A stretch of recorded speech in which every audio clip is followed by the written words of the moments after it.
പരിശുദ്ധ പരമ ദിവ്യകാരുണ്യത്തിന് എന്നേരവും ആരാധനയും സ്തുതിയും പുകഴ്ചയും ഉണ്ടായിരിക്കട്ടെ. അനന്തകാരുണ്യത്തിന് ഉറവിടമായ കർത്താവെ, ഇന്ന് പ്രഭാതം മുതൽ ഈ നിമിഷം വരെ ഞങ്ങളെ ഓരോരുത്തരെയും കാത്തു പരിപാലിച്ച് അങ്ങയുടെ അനന്തമായ കാരുണ്യത്തിന് നന്ദി പറയുന്നു. കർത്താവിൻ്റെ അനന്തമായ സൗഖ്യത്തിൻ്റെ ശക്തിയിൽ ആശ്രയിച്ചുകൊണ്ട് സമ്പൂർണമായിട്ടും ഈ ദിവസത്തെ അങ്ങയുടെ കരങ്ങളിൽ സമർപ്പിക്കുവാൻ തന്ന കൃപയ്ക്ക് നന്ദി പറയുന്നു. ഈ ദിവസം മുഴുവനും ആത്മീയവും ശരീരമായ സൗഖ്യത്തിലേക്ക് എന്നെ നയിച്ചതിനെ ഓർത്ത് ഞാൻ അങ്ങയെ സ്തുതിക്കുന്നു, ആരാധിക്കുന്നു, മഹത്വപ്പെടുത്തുന്നു. അങ്ങേക്ക് നന്ദി പറയുന്നു.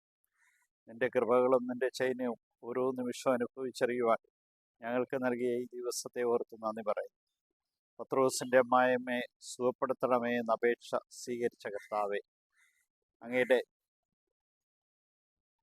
സൗഖ്യദായകമായ സ്പർശനം സൗഖ്യം നൽകി നിരവധി പേരെ സൗഖ്യപ്പെടുത്തിയതുപോലെ ഞങ്ങളെ ഇന്ന് ഓർമ്മിപ്പിക്കുന്നു.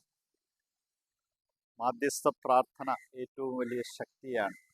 മറ്റുള്ളവർക്ക് വേണ്ടി പ്രാർത്ഥിക്കുമ്പോൾ അങ്ങയുടെ തിരുമുമ്പിലേക്ക് അവരെ കൊണ്ടുവരുമ്പോൾ അങ്ങ് പ്രാർത്ഥന കേട്ട് അവരെ സൗഖ്യപ്പെടുത്തി അവരുടെ അപേക്ഷകൾ സാധിച്ചു കൊടുക്കുകയും ചെയ്യുന്നുവെന്ന്. ഇതാ കർത്താവെ, ഇന്ന് രോഗികളായ സകലരെ അങ്ങയുടെ തിരുമുമ്പിലേക്ക് കടന്നു വരും.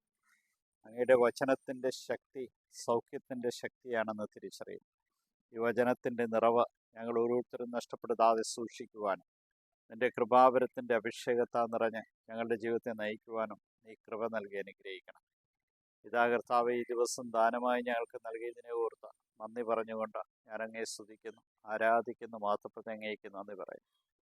കാരുണ്യവാനായ കർത്താവെ, ഇന്നേ ദിനം രോഗികളായി കഴിയുന്നവരെ, മാനസികമായ അസ്വസ്ഥയായി കഴിയുന്നവരെ, ആന്തരികമായി മുറിവേറ്റ് പിടയുന്നവരെ, സൗഖ്യമില്ലാതെ വലയുന്ന എല്ലാവരെയും അങ്ങയുടെ തിരുമുമ്പിൽ സമർപ്പിക്കും.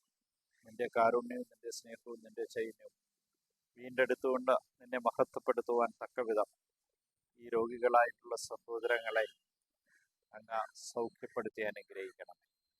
ഇതാ കർത്താവെ, അങ്ങയുടെ വചനത്താലാണ് ഞങ്ങൾ സൗഖ്യം പ്രാപിച്ചതെന്ന്, മരുന്നോ ലേപനോ അല്ല എന്ന വചനത്തിൽ അങ്ങ് ഓർമ്മിപ്പിക്കുന്നുവല്ലോ. ഈ വചനത്തിൻ്റെ ശക്തി അനുഭവിച്ചറിയുവാനും സൗഖ്യപ്പെടുവാനും ഞങ്ങളെ ഓരോരുത്തരെയും ഇതാ നിന്റെ തിരുമുമ്പിൽ സമർപ്പിക്കും. യൂതന്മാരുടെ രാജാവായ നസറേക്കാരൻ യേശുവെ, പെട്ടെന്നുള്ള മരണത്തിൽ അപകടങ്ങളെ കാത്തുകൊള്ളണമേ. പ്രഭാതത്തിൽ എഴുന്നേറ്റ് അങ്ങ് മഹത്വപ്പെടുത്തുവാൻ തക്കവിധം കൃപ ഞങ്ങൾക്ക് നൽകണമേ. ഇന്നേ ദിനം ദാനമായി നൽകിയ കാരുണ്യത്തിന് നന്ദി അർപ്പിച്ചുകൊണ്ട് ഈ ദിവസത്തെ സമർപ്പിക്കും.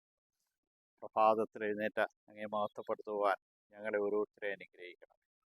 ഈശോയെ നന്ദി, ഈശോയെ സ്തുതി, ഈശോ ആരാധന.